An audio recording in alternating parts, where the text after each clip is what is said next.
the power of journaling. Welcome to the Hopefulist with me, Wendy McClure. This is where we turn those nasty, negative thoughts into positive and work toward a happy, fulfilled life. Now, let's get started. Welcome and thank you for joining me today on the Hopefulist. It is spring. I know I keep bringing it up because I'm still super excited. I love spring. The only thing I love more than spring is summer, which is on tap next. But let's not rush through the here and now. I have been noticing people with flowers in their yard already, and I'm wondering, how did they make that happen? Because it's still pretty cold. I'm going to be talking a little bit about it in the blog post, but I've noticed some of the garden centers starting to open, the outdoor ones. And I see all of the flowers, and I am just so excited to get in there because I have this plan for my front garden this year. And I usually make these plans, as the summer and fall is wrapping up. Now, my front garden has... we have some seagrass on each end of the garden, and I have some mums in there. I have 2 mum plants. So, they're not really going to be, stars until the fall. I also have some black-eyed Susans, which I love, love, love, but also late summer flower. They don't usually start coming in full force till July or August. So I came up with this idea, and then, I have a couple other things here and there, but, they're kind of spaced out, and everything's got its own room. There's a rose bush that I planted last year, and that's already coming out. So I'm very excited to see how that develops. But I thought I have this idea in my head that I'm going to just fill it with flowers this year. I'm just going to go to the store and buy tons of flowers so that you won't even be able to see dirt. You know what I mean? So I'm very much looking forward to that. We are going away soon, so I'm going to wait until I get home to do that so I can take the proper care of them. And also, we're still getting a little bit of cold nights. In fact, some of them have been below freezing. I've been a little worried about my new rose bush that I planted last year because it's already sprouting up with leaves, and I was worried that it would die because of the cold, but it looks okay. It looks okay. Now, I have to tell you, this is my first foray into rose bushes, and the reason that I planted this was... my mother-in-law had been sick for a very long time,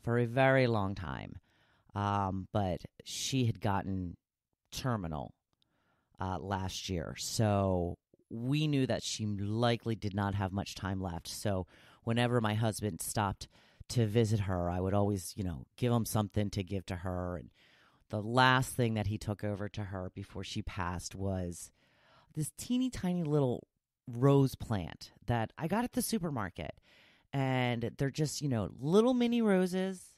They're super cute, super adorable.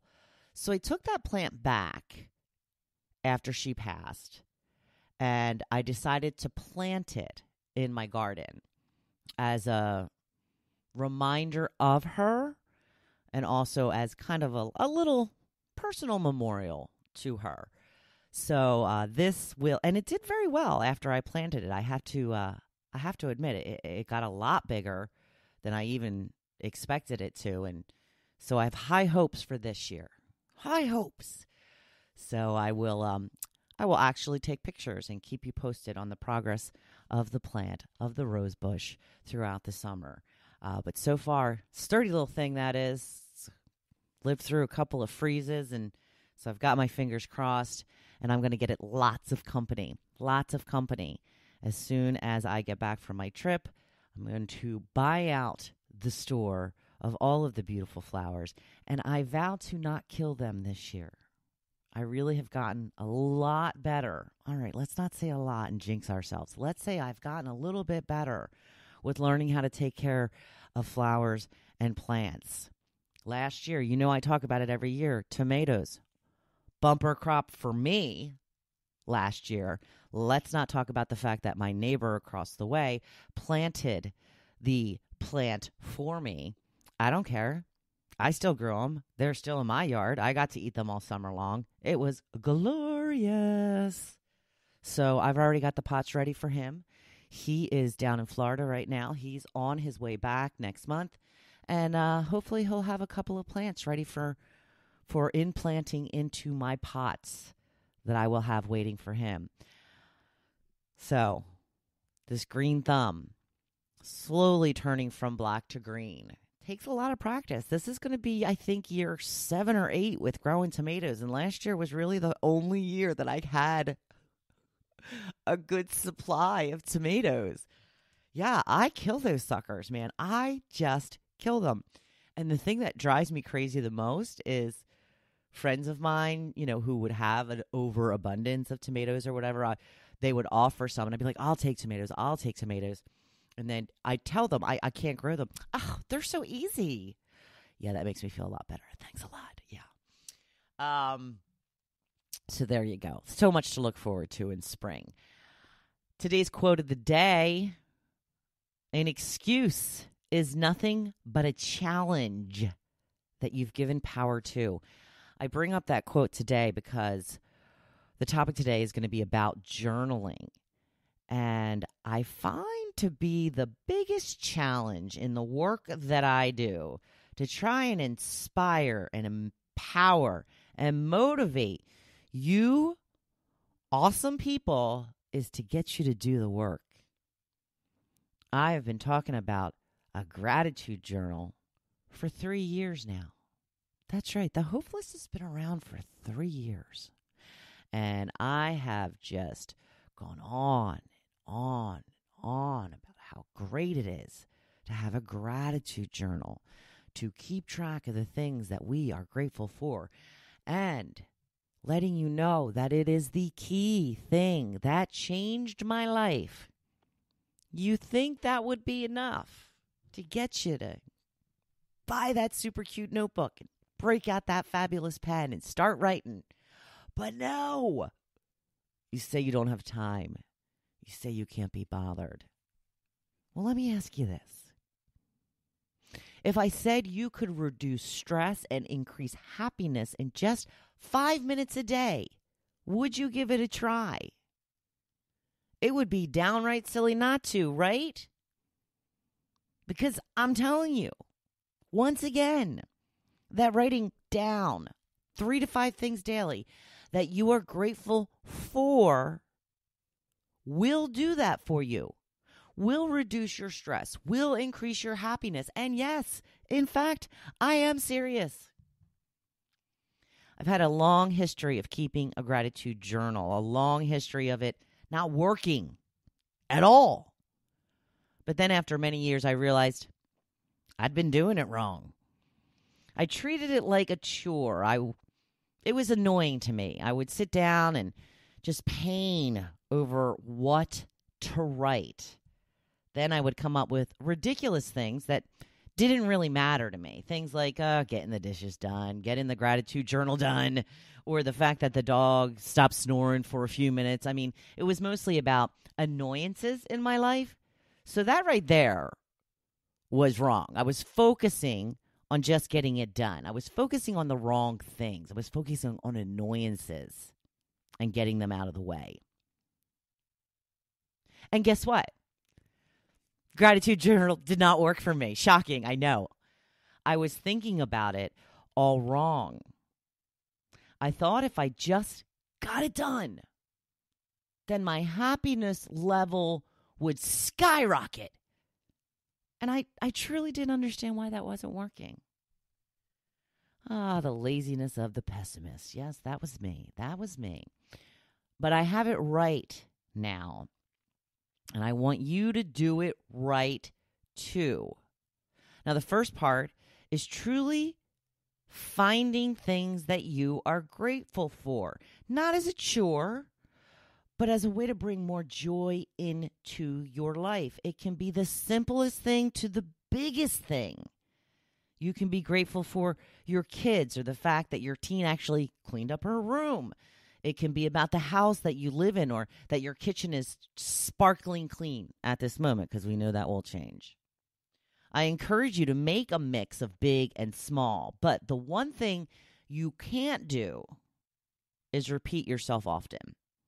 I make it a rule to never repeat something more than once a week. For example, having a great workout or a great day at pickleball should be written down only once a week. Why? Well, I'm going to tell you. Because the whole point of doing this is to train your mind to seek out new and more things to be grateful for every single day. And I'm not going to lie to you, it will be difficult at first. That's again with the excuse.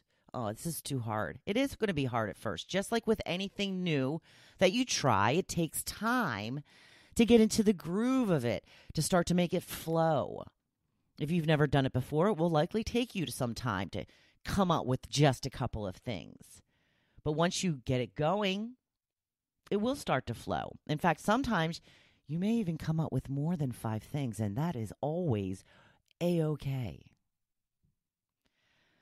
There's really so much to be grateful for if you just take a few moments a day to pay attention.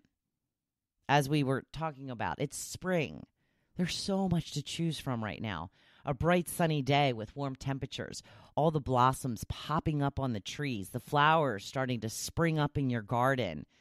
As I was talking about, the nurseries are opening, the farm stands are opening.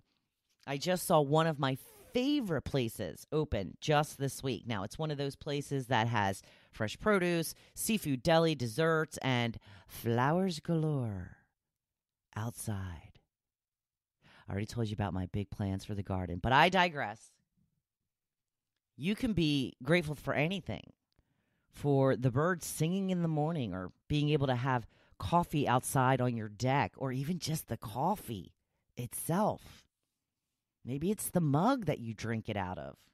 Maybe it's the hot shower that you get to have every day. Maybe it's the fact that you have your favorite scented body wash or a body scrub. I have a body scrub that I just love. They have discontinued it because that is my life.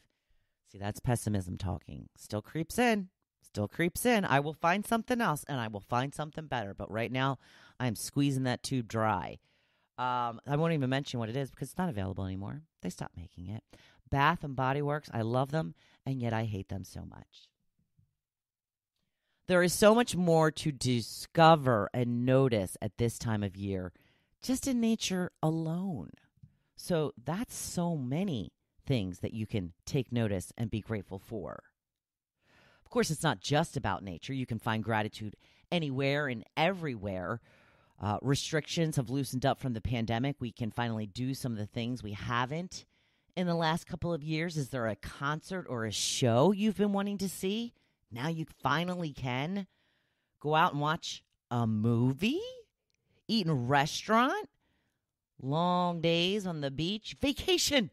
There's so much to look forward to. It's the one thing that truly started to change my life for the better.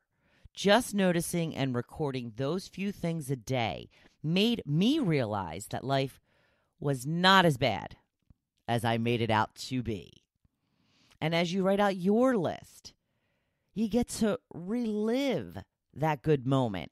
In fact, it's essential that you feel the gratitude for it as you write it down. Because if you don't, then you're just, again, treating it like a task list. And why bother with it at all if it's just going to be a task list? And actually, this should actually spur you to want to do it because you get to revisit the best moments of your day. It can be truly magical in the way that you see your own world. I've gone even further at this point with including what is called morning pages.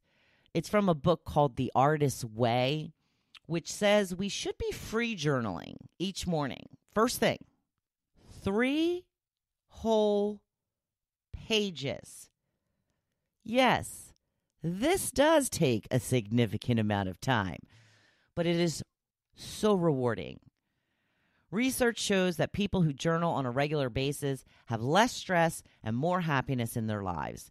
And the specific point of these 3 pages is to get all of those subconscious thoughts out onto paper.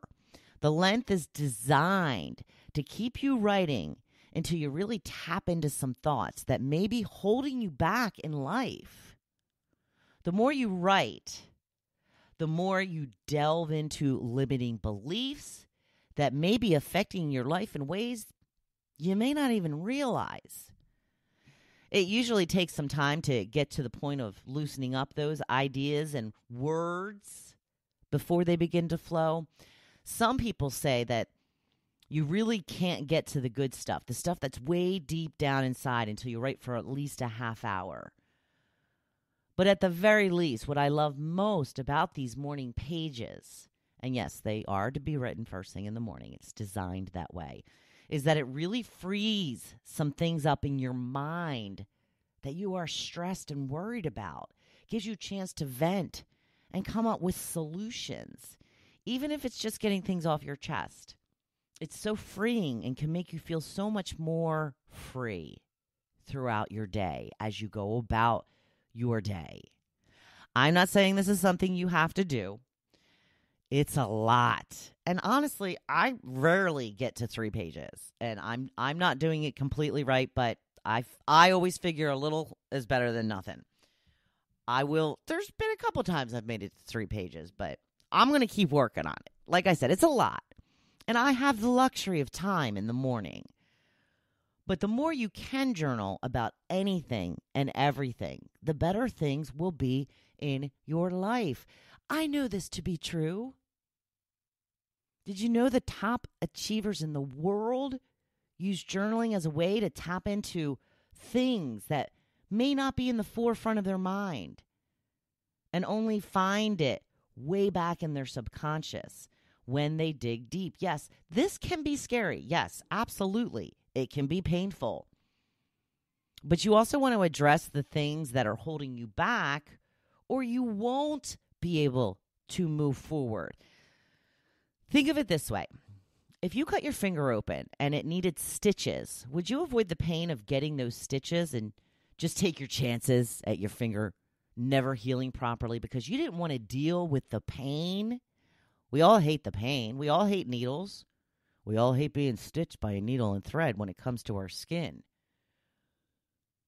Because if that's the route you go, then you still have to deal with all the inconvenience and even pain because it was never dealt with properly to begin with. Do you see what I'm saying? The good news is, though, that you can start now to address that pain.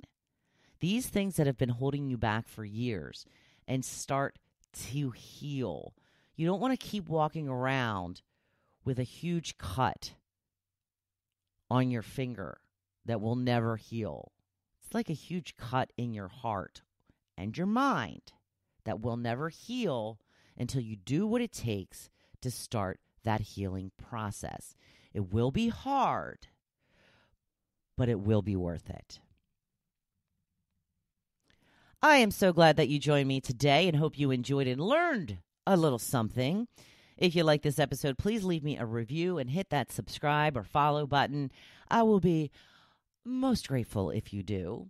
And if you would like some help delving into some of those limiting beliefs, if there's a cut that's holding you back in life, schedule a free call with me.